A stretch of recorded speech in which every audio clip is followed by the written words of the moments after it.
Hey everyone, and welcome to OfferZen's webinar, How to Have Less Awkward Salary Conversations in 2025. I'm Nick, the Head of Engineering at OfferZen. I'll be hosting today's webinar. But before we dive into the event, just some rules of engagement. If you have any questions throughout the webinar, you can post them in the questions tab, stay on the right-hand side. Today's webinar is recorded and will be shared with everyone afterwards. And then finally, you can go ahead and use the chat tab if you have any comments throughout the session. If you want, you can give it a go now, maybe post in there your name, where you're from, what role you have, or just to say hi to everyone.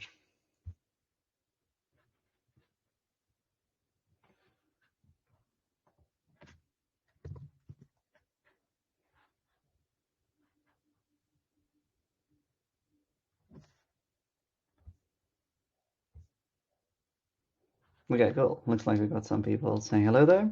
And then, yeah, just welcome again for everybody that's maybe just joined. I'm Nick, and we're hosting today's webinar. I have a few words about OfferZen. So OfferZen is a talent marketplace that was founded in Cape Town, South Africa in 2016. We know the hiring market is hard and messy right now. Your inbox is probably flooded with candidates who aren't a great fit. And at the same time, top candidates expect fast responses.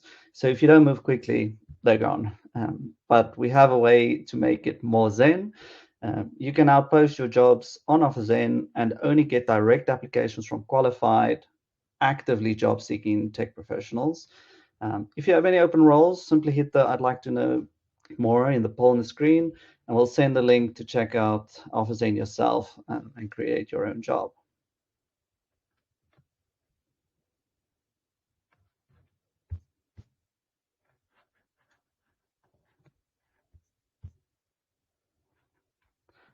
Okay, in just a few moments, I'll be joined by Latabo and Trevor to chat about having less awkward salaries in conversations in 2025. So with that, please join our speakers. And then for our speakers today, please tell us who you are, who you're representing, and then maybe put on that what lanes you'll be answering today's questions. Hi, Nick. How's it going?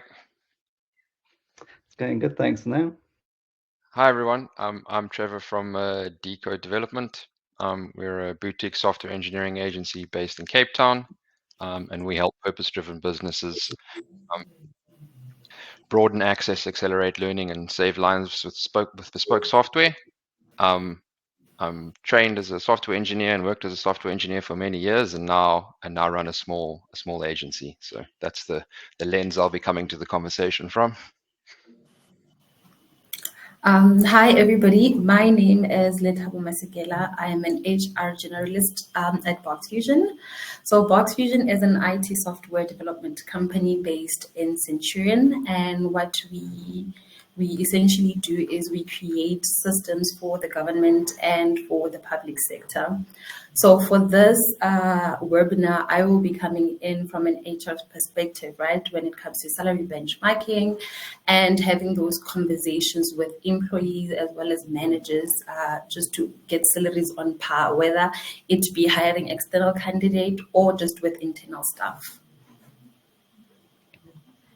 Great. Well, thanks for joining us today. Then for the audience, the 3 themes we'll be covering today is first off, how to benchmark salaries for tech roles. Second, align internal salary strategies and candidate expectations. And then over to the third one, how to handle salary conversations. And then at the end, there'll still be a bit of time left for us to do some Q&A from the audience. So just again, a reminder, if you have any questions, do pop them in the questions tab. Okay, so with that, let's dive into our first theme of the day, which is how to benchmark salaries for tech roles. I just want to give us some data points to work with before we jump into the questions. So for 2025 State of Developer Nation report still to come out, but what we're seeing right there is that the top reasons devs leave their current role is still salary. And then that traditional methods for benchmarking, such as a grading system, like these things often fall short. I can use it in the hand of an example. Like right now, we're seeing strong demand for enterprise companies for skills like Java, but as a larger company can typically pay more than, let's say, a smaller one, these salary benchmarks need to reflect both the skill and actually the company size. And as I mentioned, unfortunately, the traditional methods just don't do that. Okay, so let's jump into our first question. We can maybe ask Letabo to open up the floor for us. What does your salary benchmarking process for tech roles look like from start to finish? Can you break that down for us? Okay. So for us, the key things that we take into consideration, right, even before we start discussing salaries, is we take in the business objectives into play, right? So number one, our mission or our biggest objective is actually finding people with the right skill sets that are capable and fit in well with the culture. So assessments are very key to us, right, when it comes to actually gauging salaries and all of that. So internally, I'll start with the internal process and then move to the external process. But internally, what we do is we continuously review our salaries and recalibrate, right? Because you find that, for example, a person is hired as a grade and they have to move up the ranks. So it's very important to actually move with real life data, number one. Two, as they grow within the company, it's also important to continuously assess them. So what we have is a 3-tier system for internal candidates. So if you're moving to a junior, for number one, we will assess you, and based on your interview scores as well as your assessment scores, then we can actually gauge that, okay, you're a junior, but your skill set fall here or here or here, like either entry, mid, or expect, right?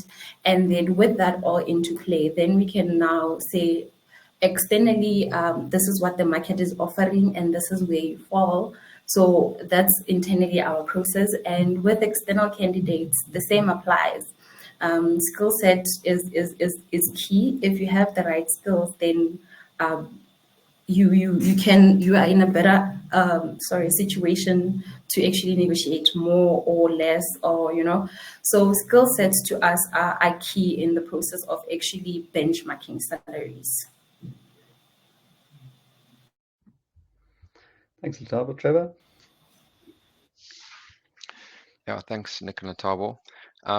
Yeah, our process is, we're a smaller business, so it's sort of slightly different. We start by looking at the market data to get a sense of what are the going salary rates for different levels of engineers.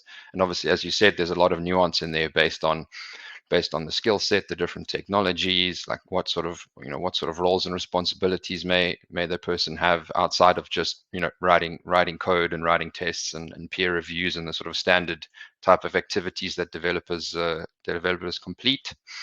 Then we also look at the business value of the role. Is that particular candidate bringing anything extra outside of the standard capabilities that has additional business value? For example, some of our sort of lead engineers We're expecting them to, be client facing and kind of lead our interactions with clients, manage teams, manage the teams that they're working with, and really be our eyes and ears on the ground within projects. So their ability to do that effectively obviously has massive business value, because it frees up my time and my co-founder Brett's time as well to focus on growing the business. So it's a little bit broader than just skills, and as Latabo said as well, obviously a key focus for us is on culture and kind of work process, and kind of believing in collaborating and operating in the same way that that we believe in, and that the rest of the team likes to work. Obviously skills are important, but skills can be learned. We find that softer skills often are a bit more challenging to learn and kind of get to grips with. So we look for a stronger fit there, and have a little bit more flexibility when it kind of comes to the technical skills, because we find those can be fairly easily learned, and developers are quite practiced at learning new tech skills. Yeah, I think that's very true. Like aptitudes becoming more and more important in this like AI-powered world we find ourselves in. So maybe Trevor, whilst you have the mic there, how do you actually go and gather and analyze this data for these tech roles to make sure your benchmarks are actually market related and competitive? Sure. Yeah. So I try to use as many different sources as I can. Obviously, I'm sure like many of the listeners, the OfferZen report is one of those key data points that we use. Another one that I like to use a lot as well is I'm sure the listeners are familiar with Stack Overflow, which is a sort of tech Q&A site, and they also do an annual sort of software engineer survey, but that's kind of global. Obviously, different regions have different levels of responses there. But I find that one quite useful for kind of benchmarking salaries internationally, between different geographies. And then we also keep an eye on various other kind of job boards or job ads or platforms or communities, and kind of see what other organizations are offering for kind of similar roles. So kind of it's kind of a multifaceted approach there. Latabo?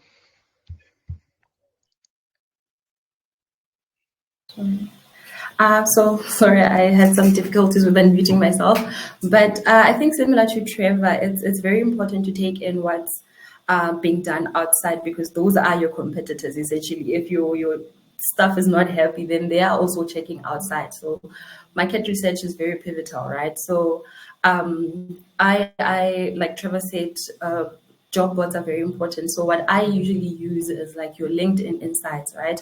Because you find that a lot of people are actually on LinkedIn, especially young developers. Like LinkedIn is very huge in the young demographic, so they will always follow what's happening there. So it's very key to like what actually people are into. There's also a PNET report that I recently came across, right? So it basically, and the nice part about the report is that it's number one, an easy read. Number two, not only does it focus on developers, right? Because with us as Fusion, we actually hire literally from business analysts to testers to project managers and everybody involved in the whole development cycle. So the report actually covers also your project managers and things like that. So it's very important to, number one, look what's being done outside. Number two, continuously feed yourself with real life time data, right? I think Trevor did mention to say that, no, I think it's you, Nicholas, in the beginning, to say that skills come and go, they change.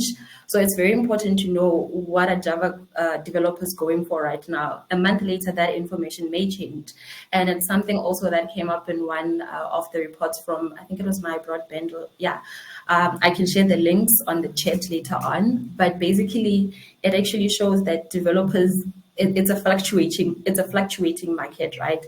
Depending on your skill sets, what you're offering. And I think you did touch on it, now that we're moving into more AI related roles. So, it's very important to continuously keep up with real life data. Okay, Latabo, maybe a reply to that. You brought up the AI topic. So I'm like, how do you benchmark for emerging or highly specialized skills where they might not be that, those clear market benchmarks available just yet? So, what we currently do internally, right? If it's an unrelated or something very much new, it's easier to go back to the drawing board and actually look at what the role consists of, right? So you break down the role to say, for example, it's an AI related role. So you can look into machine learning to say they have the same kind of complexity. They have, not necessarily the same weight because obviously technology moves along, but you can sort of similarly gauge it based on what's in the field currently to say, okay, it relates to this, carries the same weight as this, so we can ballpark it around there, right? And obviously also how it is key to your organization. For example, if currently we are moving towards AI, and for us AI is the goal, then it's something we need to invest in, right? So now you can look at what's being done and also balance it with the business objectives.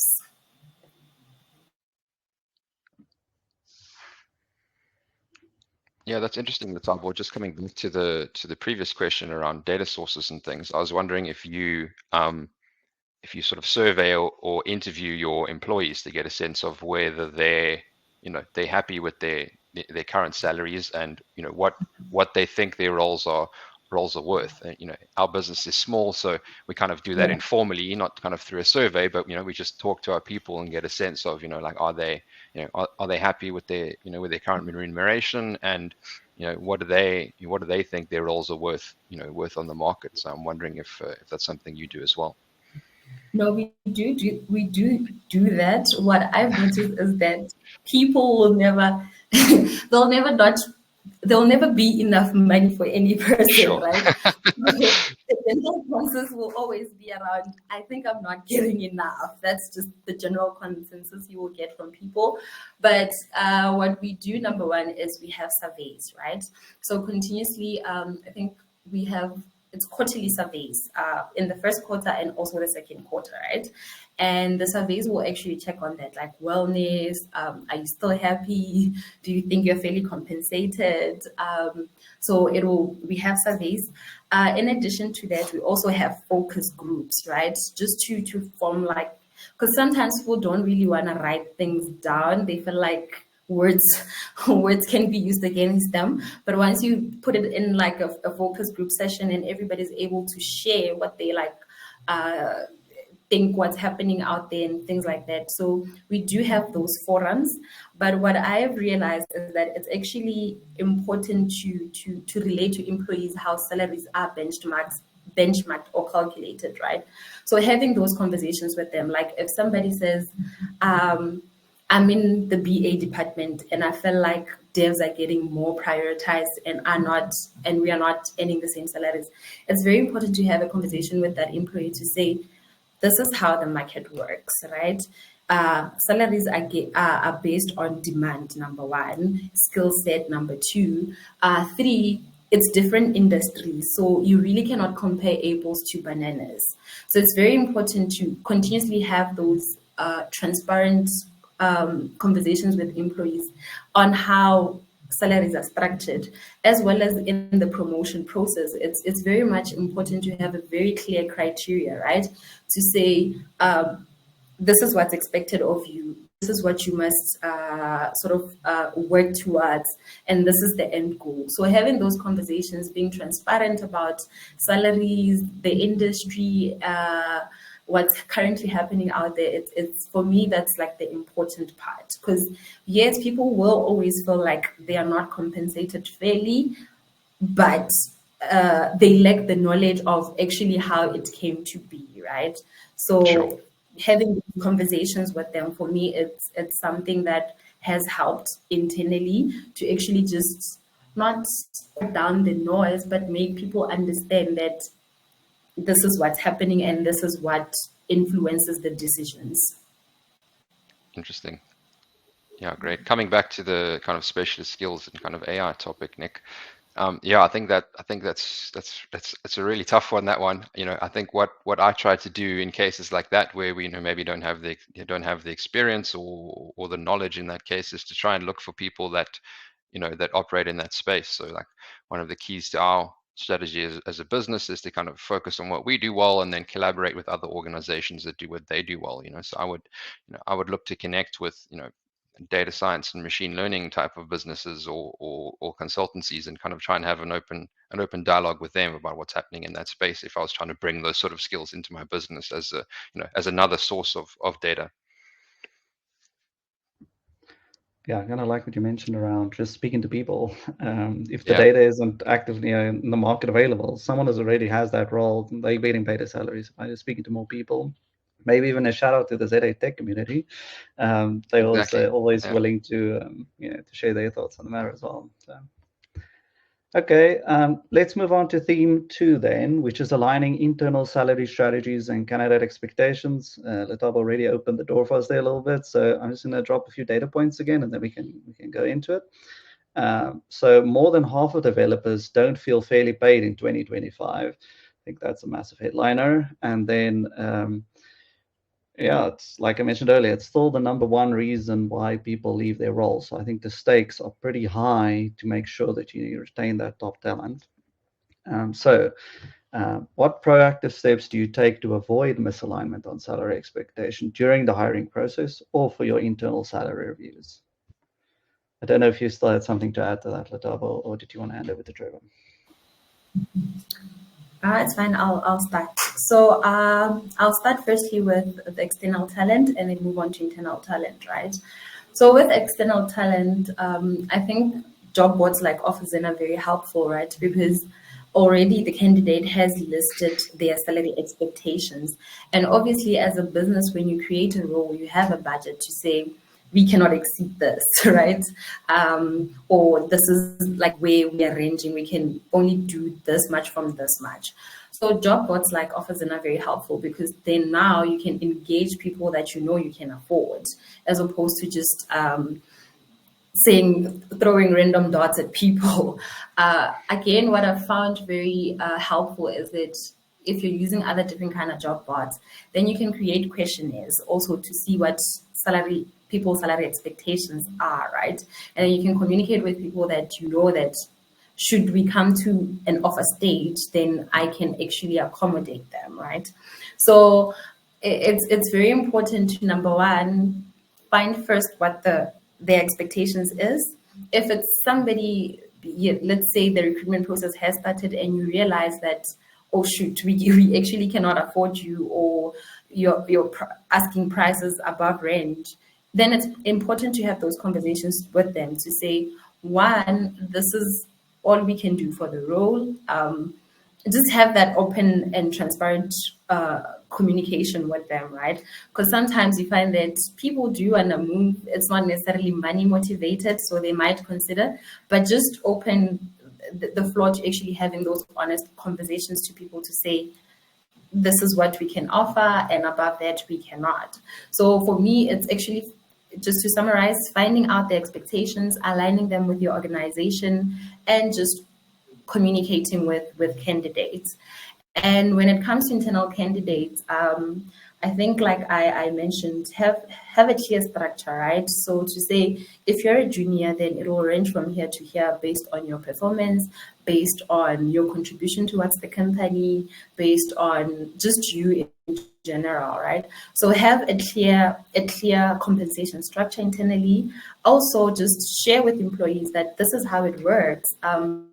If you prove yourself, if you do good, then the steps, like, let's say this is the promotion criteria or something like that. So just always have clear structure, #1, have open lines of communications with people. I think that's, for me, that's the most important part. And internally, just continuously review, because yes, you did hire a person last year, but now the market has shifted. So continuously recalibrate. What we do internally is every year we will look at what's, for example, the OfferZen report was very helpful and eye-opening. So you will sit down with that information and actually look at internally that, okay, we work with C# and JavaScript. Are we still aligned to industry standards? If not, when reviews come, how can we actually move those salaries to on par with what's happening in the industry, right? So constantly review and recalibrate. Yeah, not too much more to add to that, Nick. I think just to reiterate, yeah, I think mutual respect and transparency are the key there. So I think when it comes to job ads and things, I think this is often a hot topic in various tech forums and things. But I think it's best to post the range of the role that, like, as Letabo said, like, as a business, you've crunched your numbers, you have a budget for the role, that's how much you feel the role is worth, and just say, look, guys, this is the situation for us. Sure, you can have a conversation with candidates and with employees, and give them a roadmap for how they could move forward. But I think, yeah, I just think that's the mutual respect and transparency is the key. And engaging in that conversation early in the recruitment process, so that you're not wasting anyone's time on either side of the table. Okay, you mentioned a hot topic. Another hot topic is payslips. Is that a yay or a nay, Trevor? Yeah, again, that is a hot topic. We in my business personally, we don't ask for pay slips. Like, at the end of the day, it's up to us to be transparent and clear about what we expect from the role, what the remuneration is worth, and to assess candidates to see if they meet those expectations. There can be many factors affecting how someone is currently paid, and they may be under or overpaid in their current role, or they may be coming from a different industry or different type of business. As you said, sometimes larger businesses can pay more, whereas us, perhaps as a smaller business, that that's not viable. So I think it's really up to us to have that open dialogue with the candidate about this is how we've benchmarked, this is our expectation, this is what we can and can't do. And I think we're coming up to that conversation later, but often the topic is not just about money, as Tabo, I think, mentioned as well. Sometimes you can structure the overall package in a different way, such that you can mitigate someone's risk or challenges that they're trying to face. And the only solution they saw was to have a higher salary, but maybe there's a different way that problem can be solved, and everyone can come out happy at the end of the day.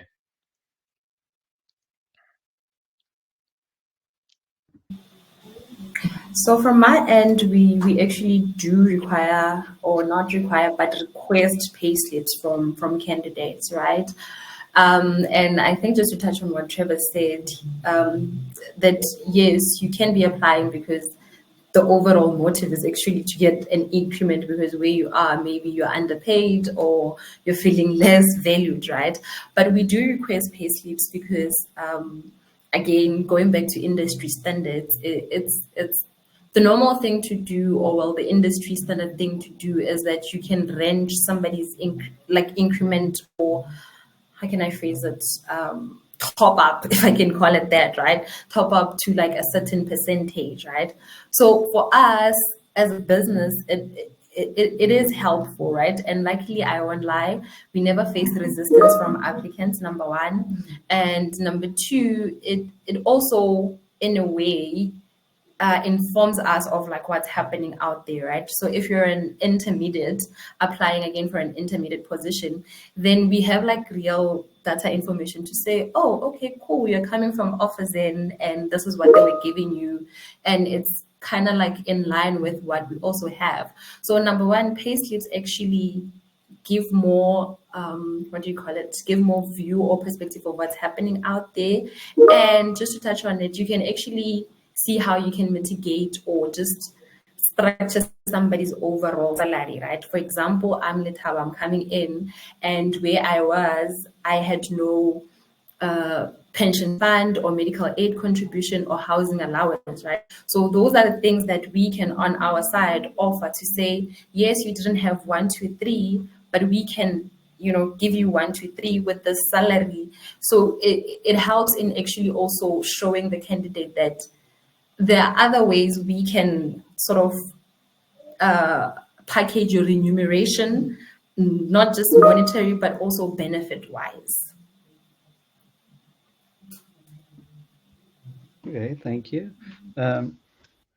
I'm interested to know, you go to market, you've now hired externally into the team. These people have come in at a higher salary than your existing team. What now? Trevor, maybe we can get you to start. Sure. Yeah, I mean, obviously that's a situation that can happen for some of the reasons that Latap also already mentioned, that the market's quite fluid and people have different levels of responsibility. Yeah, again, I think it's just important then to reflect internally about what was the reasoning and what's the situation between then and now, and is there a difference that needs to be reviewed. Yeah, again, like it's super nuanced. Like it's good to have a structure, as Latabo says, and have ranges and things like that. But I also think it's always a double-edged sword, right? Like everyone's different and brings something different. But having structure and standards is also good, right? So that it's fair and equitable. So it's always a challenging balancing act to be like, okay, how do we recalibrate or rebalance those things when people are coming in. In our case, I think I mentioned it earlier, it comes down to are people adding additional value to the business beyond like what is the kind of their baseline role expectations, and that can be a key factor. So and then going to if there is a difference, going to existing people and saying, okay, cool, like we're seeing that the people we're hiring now are earning more. We'd like to bring you on par with that. These are the things that we expect and we need from you to be able to get there, and kind of support them to be able to do that, whether that's through coaching or training or whatever else is required to kind of realign the kind of the internal structure. What do you think of that, Latabo? So you do find situations like that more often than you actually would like to run into them, right? Because you find that there are people that, number one, um, it's known that if you continuously move, let's say 2 or 3 years later you move, you have a better chance of your salary increasing than a person who has been in one organization for the longest time, right? So that's just the truth of the matter when it comes to recruitment. So sometimes you do have situations where external candidates are coming in and they are getting paid more, and that can cause frustrations because I've seen it internally. It can cause some hey, some problems, because now the new talent is not welcomed or things like that, right? So it can cause some frustrations. What we internally do, like I mentioned, I think in earlier, to say that we came up with this 3 tier system, right? To say, yes, you're a senior, but what level of seniority do you occupy, right? So for us, for example, if we're bringing in a senior, we also try to, as much as we can, place them in that tier system, to say, if you and Nicholas are doing the same job and have the same skill set, then you should roughly be around this package, right? So we try as much as we can to keep to that, so that there's not much of a discrepancy in salaries. So that's number one. And I think also number two is just finding out what causes the imbalance, right? Because sometimes the imbalance is because the business was not doing well. So promotions were halted, or reviews were halted, or anything like that. So it's very important to actually also continuously find out why is there discrepancy, and try to like mitigate it with either promotions or maybe bonuses. Just try to get them on the same par. But otherwise, what we try to do is, whenever we externally recruit, we try as much to find somebody that's within the salary ranges internally, so that we don't shift the balance too much.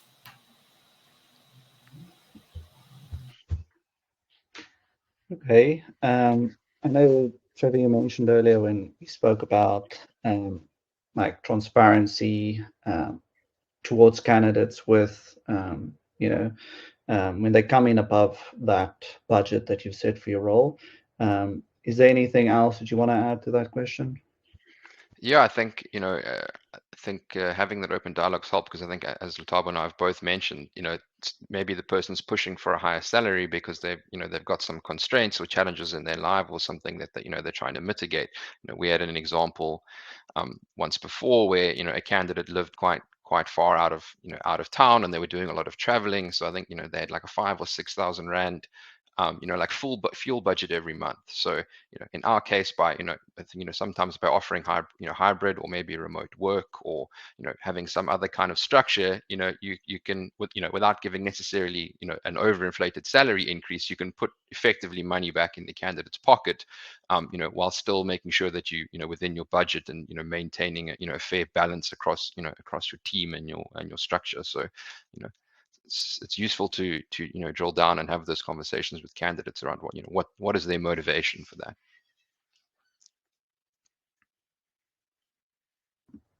Latabo, you have anything to add to that one? No, I'm good. I'm good. But I think it's like Trevor said, it's important to actually, when you're screening candidates, just have a feel of why they want to join your organization, right? And what is the reason for them leaving their current employment. So it's very important to have those conversations with candidates during screening, because you find that it's not even monetary related. So, like he said, you can actually look at it to say, we can offer you a hybrid structure. We can, mitigate this and that and that and that. So, yeah, just have those conversations with candidates. Yeah, loving have the conversation, be transparent as like themes around that. I've recently been doing a bit of candidate onboarding just to get closer to the candidates, getting a feel for that experience for the candidates, but also an ops perspective. And a lot of the conversations I've had with candidates over the phone was also uncertainty about what to set that salary at, which was quite an interesting one for me, because I thought developers would be quite opinionated. They know what they earn, put 10% or whatever the number is on top of that, and that's probably the number to put down, but that's kind of not been the case in my experience. So being able to like back it up and just be transparent with them, saying like, this is what people in the market are getting interest at, and they were quite open to readjusting that expectation. So I think this idea of just speaking to people and transparency around it really echoes that sentiment. So I think that's really cool. Okay, moving over to our third theme for the day, and that's how to handle these salary conversations. And just a data point on this, nearly half of developers don't know or think it's impossible to address salary increases. Psychological safety is sometimes lacking in these conversations, and there's maybe a little bit of uncertainty there, which is an interesting take. So Latava, let's maybe start with you. When candidates or employees push back on these salary offers or the increases, what are those key principles for managing those discussions whilst preserving, that important trust that exists? Creating a psychological safe place is number one, right? So internally, I'll just start with internally, right? Internally on our side, what we try to do is actually equip managers, right? Like train managers to have those conversations, because you find that it's not as easy as you think, especially because the managers are also devs, or they used to be devs, and there's that whole notion that devs aren't really talkative people, right? Or people that can just stand on top of a table and scream. So we try as much as we can, number one, to equip our managers with those skills to actually have those conversations internally, right? Number one. And then externally to manage or just facilitate that process, I think it goes back to when you are recruiting, the first step of recruitment, right? Just having conversations with them. But yeah, it's more of equipping people and creating those spaces for me on my end. Yeah, I think to add to that, I think it's about creating the culture of having those conversations regularly, and encouraging and empowering employees to to do their research, to understand their value in the market, and and to present their case, which is what we try to do with our with our people. We encourage them to bring up the salary conversation, and the conversation typically goes, okay, you're currently on X, you think you're worth X plus 10 or 15% or whatever it may be. So explain to me why you think that is why you think that's the case, and we use that as a starting point to facilitate the conversation, and try and create that culture of just having that negotiation, and then we can counter with saying, look, well, this is the current situation with the business, or this is how you're performing, or okay, yes, we think you could be worth that, but we see the gap between where you are now and where we think you're worth your X plus 10 or 15. Like, these are the things we need you to do to be able to get up to that point, and when you reach that, then we're happy to to make that deal. I think people are typically mostly happy when they've got a clear roadmap of how they get from where they are to where they want to be.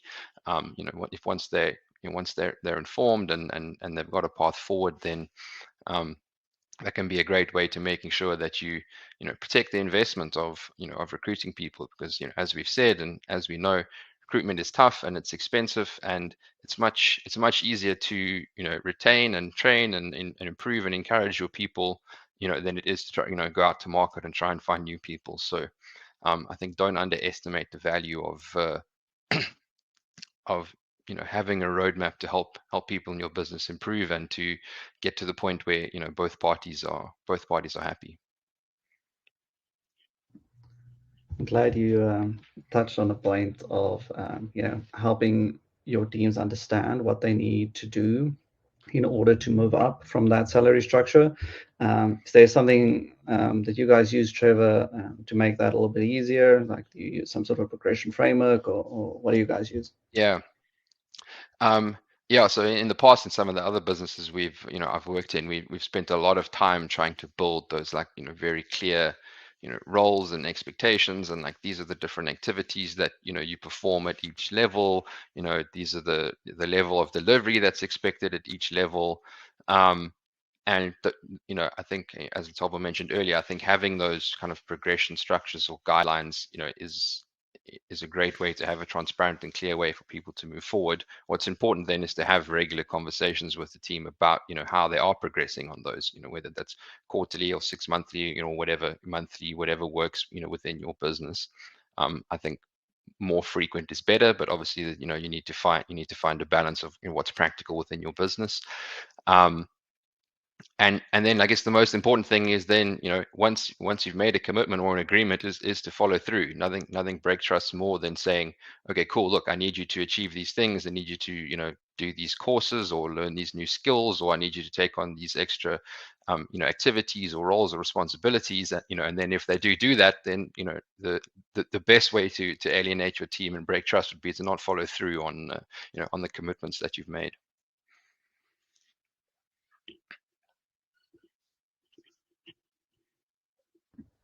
Tauba? So just to add on what Trevor said, right? It's very much to also important. I think he did touch on it to upskill your people, right? And I think also that can ease the tension, right? So, for example, let's say an employee feels like they're not getting compensated fairly. It's very important to have those conversations with them to say, this is why, and this is how you can upskill yourself, and this is what's in the market. So internally, what we have, I think we started it's been 6 months now. So internally, what we have is a training platform, right?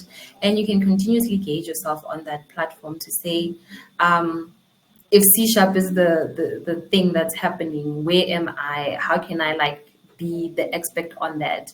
And alongside with that, continuous performance reviews, and equipping employees on how to fill in those things, because sometimes, yes, you feel like I'm compensated this much, and we also rely so much on the data of you maybe reaching or filling out your KPIs. But if we don't train you to actually how to also rate yourself, engage yourself, and upskill yourself, then we are doing a disservice to you.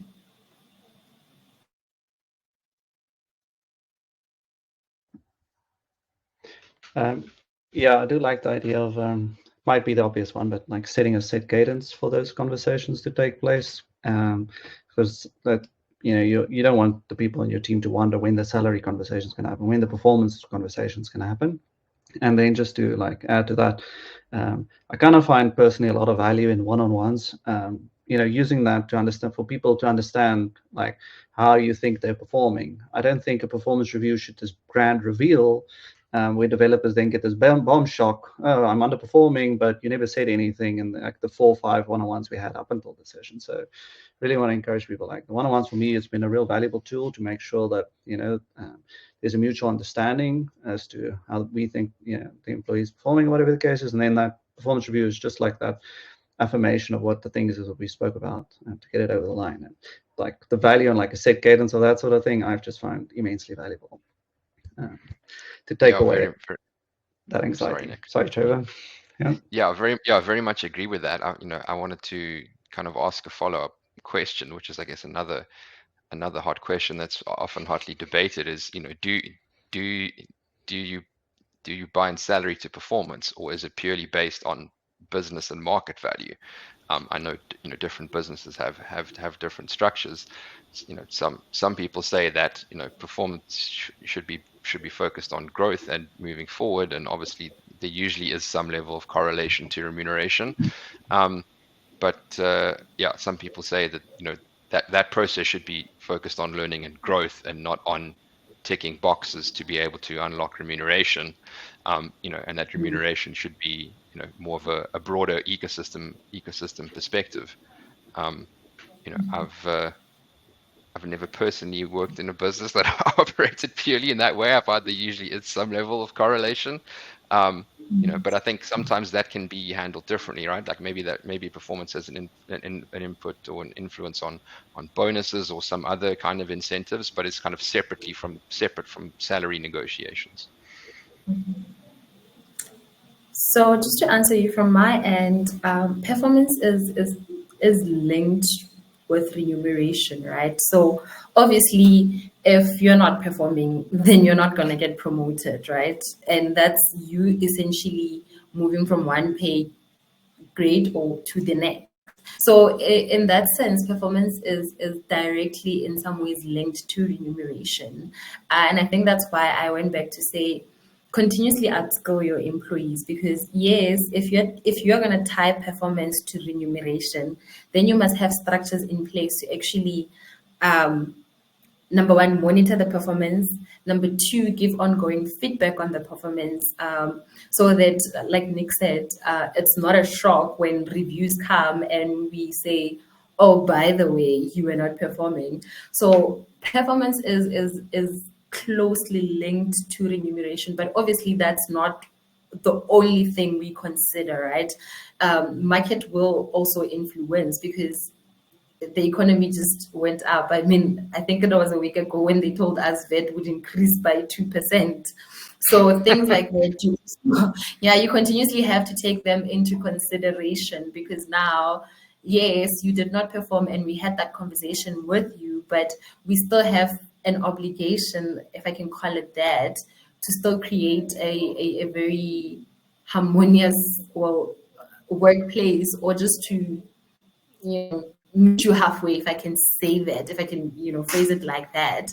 But we do obviously take other things into consideration, but performance is key. Okay. Before we close off the theme, move on to the Q&A. Hitaba, whilst you have the mic there, for our tech leaders that are watching at the moment, what's one actionable step they can take today to improve their salary benchmarking process? So from my end is just number one, feed yourself with real time data, right? Continuously find out what's happening out there, find out where you stack up against what's happening, right? So continuously feed yourself with real lifetime data. That's number one for me. Number two, continuously have feedback sessions with your employees, internal ones. So, like I mentioned, surveys, focus groups, just even just check-ins randomly in the office, right? Just like, how are you feeling, Nicholas? What do you think about this, or something like that? But continuously talk to people, talk to employees, and just if you notice the discrepancy, go back, sit down, and just find ways to realign. Yeah, if I can just add on to that, I think another key one there, which is helpful for multiple things, but for this topic, specifically, is networking. Go out and participate in community events, contribute to them, speak to other people in the industry and in the community, and get some different perspectives and hear what different people are doing. I mean, we just touching again on the performance remuneration conversation. Um, a coach of mine in one of the entrepreneurial communities that I'm in has a very interesting model in his business. His business, they do quarterly inflation-based adjustments for all employees. So everyone gets a salary adjustment every quarter, and then they put the onus on the employees to then initiate the conversation if they feel like they deserve something above and beyond that. So think that's when the conversation pivots to I want to take on more responsibility, or I'm currently delivering beyond my role, and I think that adds more value to the business, and therefore I think it should be paid more. So it's not something I've heard before, but I thought was a very interesting model. Yeah, that's very interesting. I also hadn't heard of that before, and I can actually see how that would change the type of conversations you would have with people, Exactly. which is a lot more performance orientated, because you're like, the default's the default, and if you think you're worth more, you're adding more value, like you mentioned to the business earlier, that then definitely does that. Yeah, and I think Wow. it encourages a higher level perspective. It's like, what am I doing beyond what's expected of me to add additional value to the business that may be valuable? Really, really cool. Okay, thank you. We now over to the Q&A. We've got two questions here. I won't target either one of you by answering them. So if you feel comfortable, just go ahead and answer it. So here goes. So Jordan asks, as a smaller company starting out, how can I motivate a mid to senior engineer to stay longer if the salary offering isn't most competitive compared to the local or overseas market? Yeah, I'm happy to dive on that one. Good to see you there, Jordan. Yeah, it is tough. I think I can only really share what we've done. I don't think there's a silver bullet as an answer to that question. But what we've done is try to offer other things to make the overall package more appealing. Beyond just salary. So when we started our business was pre-COVID, before, although remote work was already fairly popular in the tech industry already, it was not as pervasive as it is today. So we chose to be a remote first business, which was quite appealing for people in the tech industry at that point. We offer some additional leave beyond the minimum. We offer some, we cover some expenses and from your day to day, like internet and electricity, and we also have tried to encourage our employees to be healthy and fit. So, we're happy to cover some things like gym subscriptions or yoga classes or other kinds of things to try and help people be fit and productive, and also adds additional value to their life. I'm not saying these things should be used in place of salary, but kind of as part of an overall package, and those can be helpful. Something else, if you've got a smaller business, is try and, if you're starting out, try and give some longer term incentives for those people. So, maybe if they're at the business for some period of time, or they, or give them another way to, to increase their salary. Something else we do is we give referral bonuses to our employees if they, refer us potential candidates, and we actually end up hiring them at the end of the day. Sorry, OfferZen, but it's cheaper to pay our own people than it is to than it is to pay you.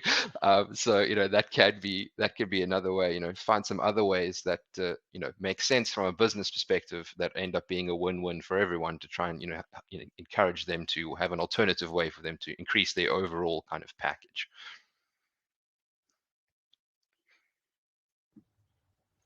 Letabo, you want to add something to that question? No, I think Trevor answered it based. It's more so of, yes, I can give you money, but what else can I give you, right? How else can I make your life easier? And it's basically just that. What else can I, that's not monetary, but will work for you and will make your life easier? Yeah, so I think Johan there in the comments mentioned something about culture, and I think there's a little element of that into it as well. So the kind of engineering organization I'm trying to run at OfferZen is one of growth. So there's a strong focus knowing people don't have all the skills which they might need, and their next job. It's not all about their current employer. So setting them up for long-term growth, especially mentioning mid to senior, like I think a growth would be a really, really strong lever to pull there.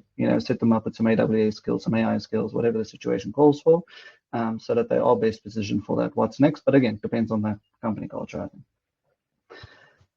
Okay, we've got a few more questions. Yeah, so we've got 4 more minutes, so maybe we'll take one more question.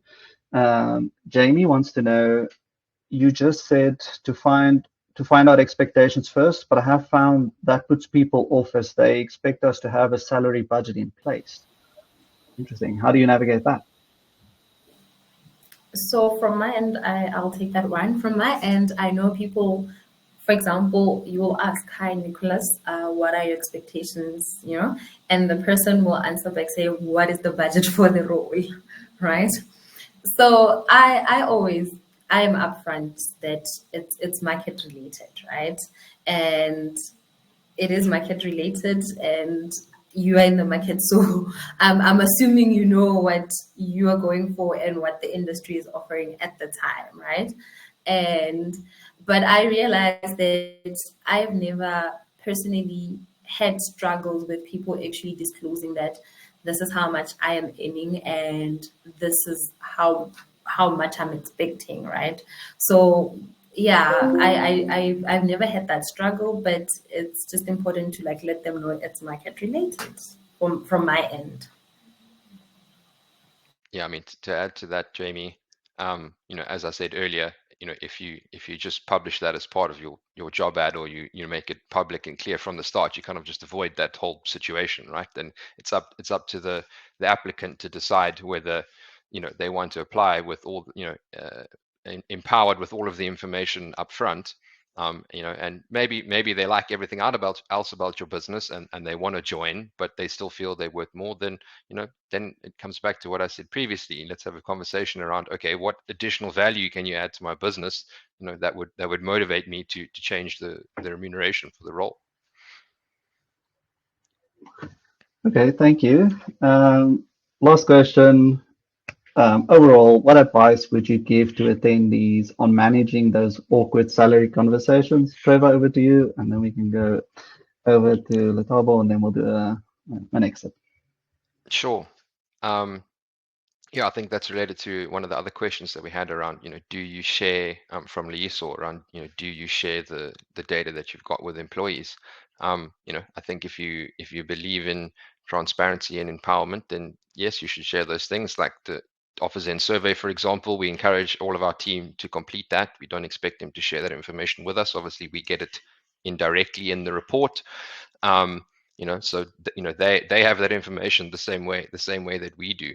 So that's why we just encourage the candidates to initiate the conversation, and to do their research and come empowered to that conversation. Coming back to your question, Nick, what advice would I give attendees on managing awkward salary conversations? Yeah, I mean, I think we've touched on it quite a lot. I think it's just, empower people with the information, try to create a culture of having those conversations regularly, maintain that, don't break that commitment and that expectation that you set with people. And pivot the conversation to, what value are you adding to the business, and how can we find a mutually beneficial way for everyone to get what they want.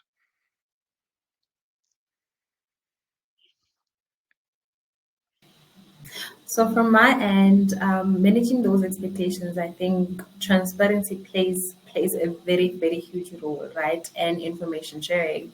So internally, um, engage employees and actually let them know how what's linked to their remuneration performance. So also just have clear structures, communicate those structures with employees. So transparency for me is big, just information sharing and transparency. Thank you. I think this has been amazing. This is the end of our webinar for today. We've covered a lot of things, some spicy takes in there as well, but hopefully the audience is now a little bit better equipped for those salary conversations. And again, the video will be shared with everyone afterwards.